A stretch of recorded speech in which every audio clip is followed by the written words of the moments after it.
இன்னைக்கு ஆண்டோட ஊழியத்தை நல்லா செஞ்சிருக்கேன்ப்பா. ரொம்ப டயர்டா இருக்கப்பா. வேணா ஹேமா போய் பாரு. அப்பா ரொம்ப டயர்டா இருக்கனே, நாளைக்கு போய் பாக்கனே. ஏமா ஹேமா ஏமா இப்படி பண்ணிட்டா? என்னம்மா உனக்கு மன கஷ்டம்?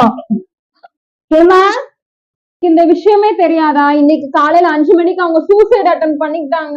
நேத்தே வந்திருக்க கூடாதாம்மா, நேத்து வந்திருக்கலாமா? இப்போ ஒரு ஆத்துமாவோட எழுந்துட்டப்பா. நீ சொல்ற இடத்துல முடியாம போயிட்டேன். அந்த ஆத்துமாடிக்கு மரணத்துக்குள்ள போயிட்டேன். அதுக்கு நான் ஒரு பங்காளிக்கு மாறிட்டேன். என்ன மன்னிச்சிருங்கப்பா, என்ன மன்னிச்சிருங்க ஐயா. இந்த நாள் நற்செய்தி அறிவிக்கும் நாள். நாம் மௌனமா இருந்து பொழுது விடிய மட்டும் காத்திருந்தால் குற்றம் நம்மேல் சுமரும் என்று சொல்லி 2 ராஜாக்கள் 7:9 வாசிக்கிறோம். இனி நம்ம தாமதிக்கிற காலங்கள் அல்ல. இன்னைக்கு நாம தாமதிக்கிற ஒவ்வொரு நிமிஷமும் மனுக்குலங்கள் அழிவை நோக்கி சென்று கொண்டிருக்குது என்று சொல்லி பார்க்கிறோம். கொடுக்கப்பட்ட நேரத்துல துரிதமா நம்ம செயல்பட தவறிவிட்டோம் என்று சொன்னால் இன்றைக்கு அநேக ஆத்துமாக்கள் அழிந்து போய்விடும். அதனால இன்றைய நற்செய்தியை அறிவிக்கிற நாள், இன்றைய ஆத்துமாக்களை மீட்பெடுக்கிற நாள். துரிதமாய் செயல்படுவோம்.